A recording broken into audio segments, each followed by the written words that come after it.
ಒಂದು ಸಖತ್ತಾಗಿರೋ traditional sweet ಅಂತಲೇ ಹೇಳ್ಬೋದು ಬೆಸನ್ ಉಂಡೆ. ನೀವೆಲ್ಲ ನೋಡಿದ್ದೀರಾ ಬೆಸನ್ ಉಂಡೆ ಏನು ತುಂಬ ಸುಲಭ.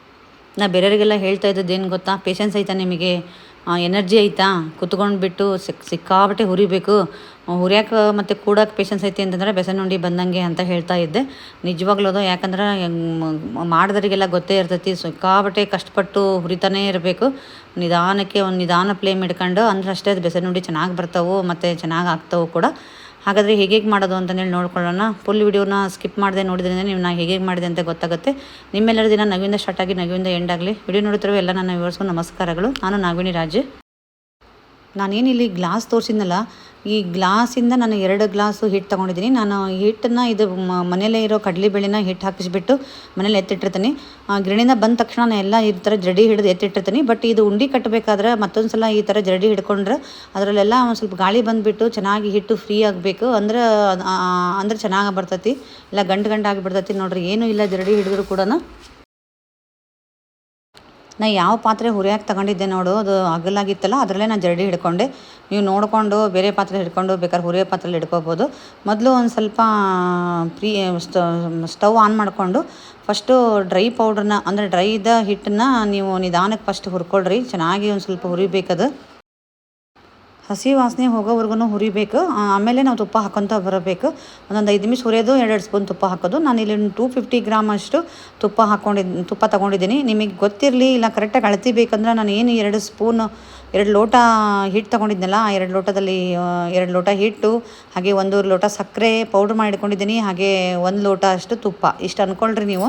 1.25 ತುಪ್ಪ ಹಾಕಿದ್ದೀನಿ ನಾನು. ಸುಮಾರು ತುಪ್ಪ ಜಾಸ್ತಿ ಇದ್ದಷ್ಟು ಚೆನ್ನಾಗಿ ಆಗ್ತೈತಿ. ಅಂದರೆ ನಿಮ್ಗೆ ಅಳತೆ ಬೇಕು ಅಂತ ಹೇಳಿದ್ದಕ್ಕೆ ನಾನು ಹೇಳಿದೆ 250 ಗ್ರಾಮ್ ಅಂತ ತುಪ್ಪ. ಅದಕ್ಕೆ ಹೇಳಿದ್ದೀನಿ ನಾನು. ಸುಮಾರು ಅದು ಒಂದು ನಿಮಗೆ ಕಡಿಮೆ ಅಷ್ಟಕ್ಕೆ ಹಾಕಿ ಮಾಡ್ತೇವೆ ಅಂದರೆ 1 ಲೋಟ ಅಂತೂ ಬೇಕೇ ಬೇಕು ನಿಮಗೆ. ಅದು 250 ಗ್ರಾಮಿಗೆ 1 ಲೋಟ ಆ ಹಿಟ್ಟಿನ ಅಳತೆ ತೋರಿಸಿದ್ನಲ್ಲ, ಅದಷ್ಟು ಬೇಕಾಗುತ್ತೆ ನೋಡಿರಿ. ಈಗ ಹುರ್ಕೊಂತಿದ್ದೀನಿ. ನಿಮಗೆ ಇವಾಗ ಇದು ಹಸಿ ವಾಸನೆ ಹೋಗಬೇಕು ಅಂತಂದೇಳಿ ಗೊತ್ತಾಗಬೇಕು ಅಂತಂದರೆ ನೀವೇನು ಮಾಡಬೇಕಂದ್ರೆ ಒಂದು ಸ್ವಲ್ಪ ಕೈಯಲ್ಲಿ ಮುಟ್ರಿ, ಗರಮ್ ಆಗಿರ್ತದೆ ಹಿಟ್ಟು. ಇವಾಗಿಂದ ನೀವೇನಂದರೆ 2 ಸ್ಪೂನ್ ತುಪ್ಪ ಹಾಕೊಂಡು ಹುರಿತಾ ಇರಬೇಕು. ಕೈ ಬಿಡಬಾರ್ದಿದ್ದು. ಯಾಕೆ ನಮಗೆ ಪೇಷನ್ಸ್ ಬೇಕು ಅಂತ ಹೇಳೋದಂತಂದ್ರೆ ಒಟ್ಟು ಕೈ ಬಿಡಬಾರ್ದು.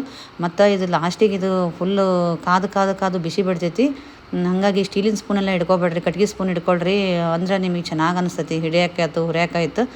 ಬೇಕಾದ್ರೆ ಲಾಸ್ಟಿಗೆ ನೀವು ಸ್ಟೀಲಿನ ಸ್ಪೂನ್ ತೊಗೋಬೋದು. ಈಗ ಕಟ್ಗೆ ಸ್ಪೂನ್ ಹುರಿಯೋಕೆ ನಿಮ್ಗೆ ಈಜಿ ಆಗ್ತೈತಿ. ಇಲ್ಲಾಂದ್ರೆ ಕೈ ಬಿಟ್ಟಾಗ ಅಥವಾ ಸುಡ್ತೈತಿ ನೀವು ಸ್ಟೀಲಿಂದ ತೊಗೊಂಡ್ರೆ. ನೋಡಿ, ಇವಿನ್ನಾಗಿ ಎಲ್ಲ ಮಿಕ್ಸ್ ಮಾಡ್ಕೊತ ಕೈಯಾಡ್ಕೊತ ಬರ್ರಿ. ನಾನು ಒಂದೇ ಸಲಕ್ಕೆ ಭಾಳ ತುಪ್ಪ ಹಾಕಲ್ಲ. 2 ಸ್ಪೂನ್ ಹಾಕಿಬಿಟ್ಟು ಹುರಿದು ಒಂದೊಂದು 4ರಿಂದ 5 ನಿಮಿಷ ಆದಮೇಲೆ ಮತ್ತೆ ಒಂದೊಂದು 2 ಸ್ಪೂನ್ ಹಾಕ್ಕೋತೀನಿ. ಫಸ್ಟಿಗೆ ಒಂದು ಸ್ವಲ್ಪ ಕಷ್ಟ ಅನಿಸುತ್ತೆ. ಲಾಸ್ಟಿಗೆ ತುಪ್ಪ ಹಾಕಿ ಹುರಿದಾದ್ಮೇಲೆ ಮುದ್ದೆ ಹಾಕ್ತಾ ಕಡಿಮೆ ಹಾಕ್ಕೊತ ಬರ್ತದೆ ಕ್ವಾಂಟಿಟಿ. ಅವಾಗ ಒಂದು ಸ್ವಲ್ಪ ಕೈಯಾಡೋಕ್ಕೆಲ್ಲ ಕಡಿಮೆ ಅನ್ನಿಸ್ತತಿ, ನಮಗೆ ಈಜಿ ಅನ್ನಿಸ್ತತಿ. ಇವಾಗ ಹಿಟ್ಟಲ್ಲ ಎಲ್ಲ ಕಡೆ ಒಂದು ಕಡೆ ಬಿಟ್ಟರೆ ಒಂದು ಕಡೆ ಹುರಿದು ಬಿಡ್ತೈತಿ. ಮತ್ತು ನಾನು ಇಲ್ಲಿ ಸ್ಟೀಲಿಂದ ಬೇರೆ ಹಿಡ್ಕೊಂಡಿದ್ದೀನಿ. ದಪ್ಪ ತಳದೇ ಹಿಡ್ಕೊಂಡಿದ್ದೀನಿ, ಏನು ತೊಂದರೆ ಇಲ್ಲ. ಮತ್ತು ಸಿಮ್ಮಾಗೆ ಹಿಡ್ಕೊಳ್ರಿ, ನೆನಪು ಹಿಡ್ಕೊಳ್ರಿ ನೀವು. ಮತ್ತು ಇವಾಗ ನಾನು ಮತ್ತೆ ಒಂದು 2 ಸ್ಪೂನ್ ಹಾಕ್ಕೋತೀನಿ. ಒಬ್ಬೊಬ್ಬರು ಏನು ಮಾಡ್ತಾರೆ ಅಂತಂದ್ರೆ, ಈ ಫಸ್ಟಿಗೆ ಹಸಿ ವಾಸನೆ ಹೋದ್ಮೇಲೆ ಎಲ್ಲ ಒಂದೇ ಸಲಕ್ಕೆ ತುಪ್ಪ ಹಾಕಿಬಿಟ್ಟು ಅದನ್ನು ಕುದಿಸ್ತಾರೆ. ಬಟ್ ಟ್ರೆಡಿಷ್ನಲ್ ಮೆಥಡ್ ಅಂತಂದರೆ ಮೊದಲೇ ಕಾಲದಿಂದ ಮಾಡ್ತಿದ್ದದಂದ್ರೆ ಇದೇ ಥರನ. ಅದು ಇವಾಗೆಲ್ಲ ಕಣ್ಣು ಹಿಡ್ಕೊಂಡಿದ್ದಾರೆ. ನಿಮಗೆ ಯಾವ ಥರ ಬೇಕೋ ಆ ಥರ ಮಾಡ್ಕೊಳ್ರಿ. ಬಟ್ ಆ ಕಲರ್ ಐತಲ್ಲ, ಆ ಥರ ಮಾಡ್ತಾರಲ್ಲ, ಅದು ಒಂದು ಸ್ವಲ್ಪ ಎಲ್ಲೋ ಬರ್ತೈತಿ ಲಡ್ಡು ಉಂಡೆ. ಇದಾದರೆ ಒಂದು ಸ್ವಲ್ಪ ಬ್ರೌನಿಷ್ ಬರ್ತೈತಿ. ಅದಕ್ಕೆ ಬೇಕ್ರಿಲಿ ನೋಡ್ರಿ, ಬೇಕಾದ್ರೆ ನೀವು 2 ಥರದ ಉಂಡೆ ಇರ್ತೈತಿ, ನಿಮಗೆ ಗೊತ್ತಾಗ್ಬೋದು. ಈ ಥರ ಹುರಿದು ಬಿಟ್ಟು ಮಾಡಿದ್ರೆ ಬ್ರೌನಿಷ್ ಬರ್ತೈತಿ. ಅದು ಆದ್ರೆ ಎಲ್ಲೋ ಬರ್ತೈತಿ. ಅಂದರೆ ಅವರು ಹಿಟ್ಟೊಳಗೆ ಎಲ್ಲ ತುಪ್ಪ ಒಂದೇ ಸಲಕ್ಕೆ ಹಾಕಿಬಿಟ್ಟು ಹುರಿದು ಬಿಡ್ತಾರೆ. ಇವಾಗ 1/4 kg ಹಿಟ್ಟಿಗೆ 1/4 kg ತುಪ್ಪ ಈ ಥರ ಹಾಕಿಬಿಟ್ಟು ಹುರಿದು ಬಿಡ್ತಾರೆ ಅವರು. ಅದೊಂದು ಅಷ್ಟು ಟೇಸ್ಟ್ ಅನ್ಸಲ್ಲ. ಮತ್ತು ನಾವು ಎಷ್ಟು ತಿನ್ಬೇಕಾದ್ರೂ ಅಂಗಳಕ್ಕೆ ಹತ್ತೈತೆ ಮಾತ್ರ. ಎಷ್ಟು ಸಖತ್ತಾಗಿರೋದು, ಕಷ್ಟ ಆದರೂ ಪರವಾಗಿಲ್ಲ ಹುರಿಲಿಕ್ಕೆ. ನೋಡಿರಿ, ಮತ್ತೆ ಒಂದು 2 ಸ್ಪೂನ್ ಹಾಕ್ಕೊಂಡೆ ನಾನು. ಹಾಕ್ಕೊಂಡು ಹಿಂಗೆ ಒಂದು 4 ನಿಮಿಷ ಬಿಡ್ರಿ. 4 ನಿಮಿಷ ಬಿಟ್ಟರೆ ಅದೆಲ್ಲ ಕಡೆ ಸ್ಪ್ರೆಡ್ ಆಕತ್ತಲ್ಲ ತುಪ್ಪ, ಎಲ್ಲ ಹುರ್ಕೊಂಡು ಬರ್ತೈತಿ. ಇವಾಗಂತೂ ಮನೆ ತುಂಬ ಘಮ ವಾಸನೆ. ಮನೆ ಅಷ್ಟೇ ಅಲ್ಲ, ಒಂದು ಓಣಿಗೆ ಒಂದು ಏರಿಯಾಕನ ಹೋಗ್ತೈತಿ ಸ್ಮೆಲ್, ಅಷ್ಟು ಚೆನ್ನಾಗಿ. ತುಪ್ಪ ಬೇರೆ ಆರೋಗ್ಯಕ್ಕೆ ತುಂಬ ಒಳ್ಳೆಯದೇ ಇದು. ಹಸಿ ಕಡಲೆನೂ ಬೇಳೆ ಹಿಟ್ಟು, ಹಸಿ ಕಡಲೆ ನಿಮಗೆ ಗೊತ್ತಿರ್ತೈತಿ. ಕಡಲೆ ಅಂದ್ರೂ ಆರೋಗ್ಯಕ್ಕೆ ತುಂಬ ಒಳ್ಳೆಯದು ಅಂತ. ಹಾಗೆ ತುಪ್ಪನೂ ಕೂಡ ನಾನು ಇಲ್ಲಿ ಆಕಳ ತುಪ್ಪ ಯೂಸ್ ಮಾಡೋದ್ರಿಂದ ಅದೂ ಕೂಡ ಆರೋಗ್ಯಕ್ಕೆ ಒಳ್ಳೆಯದು.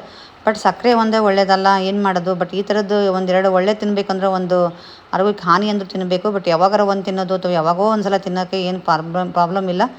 ಮತ್ತು ಈ ಥರ ಹೆಲ್ದಿ ಫುಡ್ಡನ್ನು ಮಾಡಿಡ್ಕೊಂಡು ಬೇಕ್ರಿ ಐಟಮ್ಸು, ಬೇಕ್ರಿ ಸ್ವೀಟ್ಸ್ ತಿನ್ನೋದು ಬಿಟ್ಟು ಈ ಥರದ್ದು ನಾವು ಮಾಡ್ಕೊಂಡು ತಿಂತೀವಿ ಅಂದ್ರೆ ಇದು ಆರೋಗ್ಯಕ್ಕೆ ಒಳ್ಳೆಯದೇ.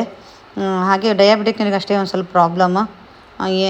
ಅವ್ರಿಗೆ ಬಿಟ್ಟರೆ ಉಳಿದೋರಿಗೆಲ್ಲ ಇದು ಆರೋಗ್ಯಕ್ಕೆ ಒಳ್ಳೇದೇ ಅಂತಲೇ ಹಾಗೆ ನಿಂತ್ಕೊಂಡು ಹುರಿಯಾಕತ್ರೆ ಕಾಲು ನೋವು ಬರ್ತಾವೆ ಅಂತಂದು ಹೇಳಿ ನಾನು ಏನು ಮಾಡಿದೆ, ಕೆಳಗೆ ಗ್ಯಾಸ್ ಹಿಡ್ಕೊಂಡ್ಬಿಟ್ಟು ಕೆಳಗೆ ಕೂತ್ಕೊಂಡು ಹುರಿತಾ ಇದ್ದೆ ನೋಡಿರಿ. ನೀವು ಈ ಥರ ಏನೋ ಲಡ್ಡು ಕಟ್ಟೋದಾದರೆ ಈ ಥರ ಮಾಡೋದಾದರೆ ಕೆಳಗೆ ಹಿಡ್ಕೊಂಡ್ಬಿಡ್ರಿ ಗ್ಯಾಸ್, ಆರಾಮ್ ಪೇಷನ್ಸಲ್ಲಿ ಕೂತ್ಕೊಂಡು ಆರಾಮಾಗಿ ಹುರಿಬೋದು ನೋಡಿರಿ. ಮತ್ತೆ ಒಂದು 2 ಸ್ಪೂನ್ ಹಾಕ್ಕೊಂಡೆ. ಇವಾಗ ಕಲರ್ ಚೇಂಜ್ ಆಗ್ತಾ ಬಂತು, ನೀವು ನೋಡ್ತಾ ಇದ್ದೀರಾ. ಇವಾಗ ಮುದ್ದೆ ಆಗಿ ದುಂಡಗೆ ಆಗ್ತಾಯಿದೆ, ಉಂಡೆ ಗತಿ. ಇನ್ನೊಂದು ಸ್ವಲ್ಪ ಹೊತ್ತಿಗೆ ಇನ್ನೊಂದು 2-3 ನಿಮಿಷಕ್ಕೆ ಏನಾಗುತ್ತಿದೆ ಅಂತಂದರೆ ಫುಲ್ಲು ಲಿಕ್ವಿಡ್ ಗತಿಯಾಗಿ ಫುಲ್ ಎಲ್ಲ ತಳ ಬಿಡ್ತೈತಿ, ತಳ ಹಿಡ್ಕೊಂಡಂಗಿಲ್ಲ, ಆ ಥರ ಆಗುತ್ತೆ. ಆ ಥರ ಆದಾಗ ಇದು ಕನ್ಸಿಸ್ಟೆನ್ಸಿ ಕರೆಕ್ಟಾಗಿ ಬಂದಿದೆ ಅಂತಲೇ ಅರ್ಥ. ಆವಾಗೂ ಕೂಡ ನೀವು ಕೈ ಬಿಡಬಾರ್ದು, ಯಾಕಂತಂದರೆ ಇದು ಸ್ಟೀಲಿಂದಲ್ಲ, ಇನ್ನೂ ಬಹಳ ಕಾದಿರುತ್ತಲ್ಲ ಇದು ಪಾತ್ರೆ, ಹೊತ್ತು ಬಿಡ್ತೈತಿ. ಆವಾಗ ನೀವು ಗ್ಯಾಸ್ ಫ್ಲೇಮ್ ಬಂದ್ ಮಾಡಿದ್ರೂ ಕೂಡ ಕೈಯಾಡ್ತಾನೆ ಇರಬೇಕು. ಮತ್ತು ಇವಾಗ ಒಂದು 2 ಸ್ಪೂನ್ ನಾನು ತುಪ್ಪ ಹಾಕ್ಕೊಂಡೆ. ತುಪ್ಪ ಜಾಸ್ತಿನೇ ಬೇಕು ಅಂತ ನಾನು ಹೇಳಿಲ್ವ. ಇವಾಗ ನೋಡಿರಿ ಪಾತ್ರೆ ಎಲ್ಲ ಬಿಡ್ತಾ ಇದೆ ಚೆನ್ನಾಗಿ. ಇವಾಗ ನಿಮಗೆ ಈ ಸ್ಪೂನ್ ಎಲ್ಲ ಸರಿ ಆಗೋಂಗಿಲ್ಲ ಅಂತಂದರೆ ಇವಾಗ ನೀವು ಸ್ಟೀಲಿನ ಸ್ಪೂನು ರೌಂಡಾಗಿ ತಿರುಗಿಸೋದನ್ನು ಇಟ್ಕೊಳ್ರಿ. ಇವಾಗಂದ್ರೆ ಇನ್ನೂ ಫಾಸ್ಟಾಗಿ ಮಿಕ್ಸ್ ಮಾಡಬೇಕಾಗತ್ತೆ, ಇಲ್ಲಾಂದ್ರೆ ಒಂದು ಕಡೆ ಹೊತ್ಬಿಟ್ಟು ಫುಲ್ ಡಾರ್ಕ್ ಬ್ರೌನಿಶ್ ಆಗಿಬಿಡ್ತೈತಿ. ಫಾಸ್ಟ್ ತೊಗೊಳ್ರಿ. ಬೇಕಾದ್ರೆ ಒಂದು ಸ್ಟೀಲಿನ ಸ್ಪೂನ್ ತೊಗೊಂಡು ಚೆನ್ನಾಗಿ ಕೈಯಾಡ್ರಿ. ನೋಡಿರಿ ಎಷ್ಟೊಂದು ಕ್ವಾಂಟಿಟಿ ಇತ್ತು, ಎಷ್ಟಾಗಿದೆ ನೋಡಿರಿ. ಇವಾಗೆಲ್ಲ ಲಿಕ್ವಿಡ್ ಗತಿಯಾಗಿ ತುಪ್ಪ ಎಲ್ಲ ಮೇಲ್ಗಡೆ ಬರ್ತಾ ಇರ್ತೈತಿ. ಈ ಟೈಮಲ್ಲಿ ಏನು ಮಾಡಿರಿ ಅಂತಂದ್ರೆ ನೀವು ಇದು ಏಲಕ್ಕಿ ಪೌಡ್ರನ್ನ ಎಲ್ಲ ಹಾಕ್ಕೊಂಡು, ನಾನು ಏಲಕ್ಕಿ ಪೌಡ್ರ್ ಕೊಟ್ಟಿಟ್ಕೊಂಡಿದ್ದೆ, ಅದನ್ನು ಹಾಕ್ಕೊಂಡಿದ್ದೀನಿ. ಈ ಟೈಮಲ್ಲಿ ನಿಮ್ಮ ಡ್ರೈ ಫ್ರೂಟ್ಸ್ ಬೇಕಂದ್ರೆ ಡ್ರೈ ಫ್ರೂಟ್ಸ್ ಕೂಡ ಹಾಕೋಬೋದು ನೀವು. ನನಗೆ ನನ್ನ ಮಗಳು ಡ್ರೈ ಫ್ರೂಟ್ಸ್ ಬೇಡ ಅಂತ ಹೇಳಿದ್ಲು, ಅವಳಿಗೆ ಇಷ್ಟ ಆಗಂಗಿಲ್ಲ ಡ್ರೈ ಫ್ರೂಟ್ಸು, ಅದಕ್ಕೆ ನಾನು ಡ್ರೈ ಫ್ರೂಟ್ಸ್ ಯಾವುದೂ ಹಾಕಿಲ್ಲ. ನಿಮಗೆ ಇಷ್ಟವಾದ ಡ್ರೈ ಫ್ರೂಟ್ಸನ್ನು ಅದನ್ನು ನಾನು ತೋರಿಸಿದ್ನಲ್ಲ ಆ ಟೈಮಲ್ಲಿ ನೀವು ಏಲಕ್ಕಿ ಪೌಡ್ರ್ ಹಾಕೋಬೇಕಾದ್ರೆ ಅದು ಹಾಕೋಬೋದು. ಮತ್ತು ನೋಡಿರಿ ಒಂದು 1/2 hour ನಾನು ಇದನ್ನ ಎತ್ತಿಟ್ಟಿದ್ದೆ ನಾನು. ಇದು ಅಷ್ಟೆಲ್ಲ ಆದಮೇಲೆ ಗ್ಯಾಸ್ ಫ್ಲೇಮ್ ಬಂದ್ ಮಾಡಿದ್ಮೇಲೂ ಒಂದು 2 ನಿಮಿಷ ಮಿಕ್ಸ್ ಮಾಡ್ಕೋತಾ ಇದ್ದೆ. ಅದಾದಮೇಲೆ ಒಂದು 1/2 hour ಫುಲ್ ಕೈಲೇ ಮುಟ್ಟಿದ್ದೆಲ್ಲ ನಾನು. ಇವಾಗ ತಣ್ಣಗಾಗಿತ್ತು, ಸ್ವಲ್ಪ ಉಗುರು ಬೆಚ್ಚಗಿದ್ರೆ ಓಕೆ. ಈ ಟೈಮಲ್ಲಿ ಏನಂತಂದರೆ ಸಕ್ಕರೆ ಪೌಡ್ರನ್ನ ಮಿಕ್ಸ್ ಮಾಡ್ಕೊ. ಇಲ್ಲಿ ನಾನು 1 ಲೋಟ ಹಿಟ್ಟಿಗೆ ನಾನು 3/4 ಲೋಟ ಸಕ್ಕರೆ ತೊಗೊಂಡಿದ್ದೀನಿ. ನಾನು ಹಾಕ್ಬೇಕಾದ್ರೆ ಒಂದು ಸ್ವಲ್ಪ ಜಾಸ್ತಿನ ಹಾಕ್ಕೊಂಡು ನಾನು ಪೌಡ್ರ್ ಮಾಡಿ ಇಟ್ಕೊಂಡಿದ್ದೀನಿ ನಾನು ಸಕ್ಕರೆನ. ಆದರೆ ಇವಾಗ ಹಾಕೋಬೇಕಾದ್ರೆ 3/4 ಲೋಟ ಮಾತ್ರ ಹಾಕ್ಕೋತೀನಿ. ನಿಮಗೆ ಸ್ವೀಟ್ ತುಂಬ ಇಷ್ಟ, ಸ್ವೀಟ್ ತಿಂತೀರಪ್ಪ ಅಂತಂದರೆ ನೀವು ಜಾಸ್ತಿ ಬೇಕಾದ್ರೂ ಹಾಕ್ಕೊಳ್ರಿ, ಇಲ್ಲ ಸಮ ಬೇಕಾದ್ರೂ ಹಾಕ್ಕೋಬೋದು, ಅದು ನಿಮ್ಮ ಇಷ್ಟ. ಇವಾಗ ಅದೇ ಗ್ಲಾಸ್ ತೊಗೊಂಡ್ಬಿಟ್ಟು ನಾನು ನೋಡಿರಿ ಇಲ್ಲಿ ಮಿಕ್ಸಿ ಜಾರಲ್ಲೇ ಇಟ್ಟಿದ್ದೆ. ಪೌಡ್ರ್ ಮಾತ್ರ ಸಕ್ಕರೆ ಮಾತ್ರ ಪೌಡ್ರು ಸಾಫ್ಟಾಗಿ ಬರಬೇಕು, ಚೆನ್ನಾಗಿರಬೇಕು. ಇದನ್ನು ಇವಾಗ ನಾನು ಅಳತೆ ಮಾಡಿಕೊಂಡು 3/4 ಲೋಟ ಹಾಕ್ಕೋತೀನಿ. ನಾನು ಇದಕ್ಕೆ 2 ಲೋಟ ಹಿಟ್ಟು ಹಾಕ್ಕೊಂಡಿದ್ನಲ್ಲ, ಅದಕ್ಕೆ 2 ಸಲ 3/4 ಲೋಟ ಹಿಟ್ಟು ಸಕ್ಕರೆ ಹಾಕ್ಕೊಂಡ್ಬಿಟ್ಟು ಚೆನ್ನಾಗಿ ಮಿಕ್ಸ್ ಮಾಡ್ತೀನಿ. ಚೆನ್ನಾಗಿ ಮಿಕ್ಸ್ ಮಾಡಿ ಫಸ್ಟಿಗೆ ಏನು ಅನಿಸುತ್ತೆ ನಿಮಗೆ, ಫುಲ್ಲು ಡ್ರೈ ಅಪ್ಪ ಇದು, ಅಯ್ಯೋ ಕಟ್ಟಕ್ಕೆ ಬರ್ತಾ ಇಲ್ಲ ಅಂತ ಅನಿಸುತ್ತೆ. ಬಟ್ ಏನು ತೊಂದರೆ ಇಲ್ಲ, ಹಂಗೆ ಅನಿಸುತ್ತೆ. ನೀವು ಚೆನ್ನಾಗಿ ಮಿಕ್ಸ್ ಮಾಡಿದ್ಮೇಲೆ ಕಟ್ಟಿದ ಮೇಲೆ ನೀವು ಕಟ್ಟಿಟ್ಟಿರ್ತಿರಲ್ಲ ಪಾತ್ರೆ ಅಥವಾ ಡಬ್ಬದಲ್ಲಿ, ಆ ಡಬ್ಬದಲ್ಲೆಲ್ಲ ಕೆಳಗೆ ಹಿಡ್ಕೊಂಡ್ಬಿಡ್ತದೆ ಇದು ಬೇಸನ್ ಲಡ್ಡು. ಏನಂತಂದ್ರೆ ತುಪ್ಪ ಎಲ್ಲ ಹಿಡ್ಕೊಂಡ್ಬಿಟ್ಟಿರ್ತೈತಿ, ಅಷ್ಟು ಜಾಸ್ತಿ ಅನಿಸುತ್ತೆ. ಕಟ್ಬೇಕಾದ್ರೆ ಅಷ್ಟೇ ನಿಮಗೆ ಡ್ರೈ ಅನಿಸ್ತೈತಿ, ಬಟ್ ಭಾಳ ಚೆನ್ನಾಗಿ ಆಗಿ ತುಪ್ಪ ಎಲ್ಲ ಮೇಲ್ಗಡೆ ಬಂದು ಸಾಫ್ಟಾಗಿ ಬರ್ತೈತಿ. ವರಿ ಮಾಡ್ಕೋಬೇಡ್ರಿ ಬಿಗ್ನರ್ಸ್ ಆದ್ರೆ. ಚೆನ್ನಾಗಿ ಕೈಯಲ್ಲೇ ಮಿಕ್ಸ್ ಮಾಡಿರಿ, ಸ್ಪೂನಲ್ಲೆಲ್ಲ ಮಿಕ್ಸ್ ಆಗಂಗಿಲ್ಲ, ಇದು ಗಟ್ಟಿರ್ತೈತಲ್ಲ. ಅದಕ್ಕೆ ಚೆನ್ನಾಗಿ ಕ್ಯೂಚಿ ಎಲ್ಲ ಎಲ್ಲ ಕಡೆ ಸ್ಪ್ರೆಡ್ ಆಗಂಗೆ ನೀವು ಕಲಿಸ್ಕೊಂಡ್ರಿ ಅಂತಂದ್ರೆ ಚೆನ್ನಾಗಿ ಆಗ್ತೈತಿ. ಕಟ್ಟಬೇಕಾದ್ರೆ ಏನು ಪ್ರಾಬ್ಲಮ್ ಇಲ್ಲ, ಕಟ್ಬೋದು ನಿಮಗೆ. ಹಂಗೆ ಆಮೇಲೆ ಫಸ್ಟಿಗೆ ಅಷ್ಟೇ ಡ್ರೈ ಅನಿಸಿದ್ರೆ ಆಮೇಲೆ ಅದೇ ತುಪ್ಪ ಬಿಡ್ಕೊತ ನಿಮಗೆ ಈಜಿ ಆಗಿಬಿಡ್ತೈತಿ. ನನಗೂ ಹಾಗೆ ಅನ್ನಿಸ್ತು, ಅಯ್ಯೋ ಕಡಿಮೆ ಆಯ್ತನೋ ಇದು ತುಪ್ಪ ಅಥವಾ ಸಕ್ಕರೆ ಜಾಸ್ತಿ ಆಯ್ತನೋ ಅಂತ ಅಂದ್ಕೊಂಡೆ ನಾನು. ಬಟ್ ನನಗೆ ಮುಟ್ಟಿಗೆ ಮಾಡೋಕ್ಕೆ ಬರೋಂಗಿಲ್ಲ, ಒಂದು ಸ್ವಲ್ಪ ನಂದು ಬಳ್ಳು ಪ್ರಾಬ್ಲಮ್ ಇರೋದ್ರಿಂದ ನನಗೆ ಮುಟ್ಟಿಗೆ ಮಾಡೋಕ್ಕೆ ಬರಲ್ಲ, ಅದಕ್ಕಷ್ಟೇ ನಾನು ಕಷ್ಟಪಡ್ತಾ ಇದ್ದೀನಿ. ಬಟ್ ಏನು ತೊಂದರೆ ಇಲ್ಲ, ಸಖತ್ತಾಗುತ್ತೆ ನೋಡಿರಿ. ಬೇಸನ್ ಉಂಡೆ ರೆಡಿನೇ ಆಯಿತು.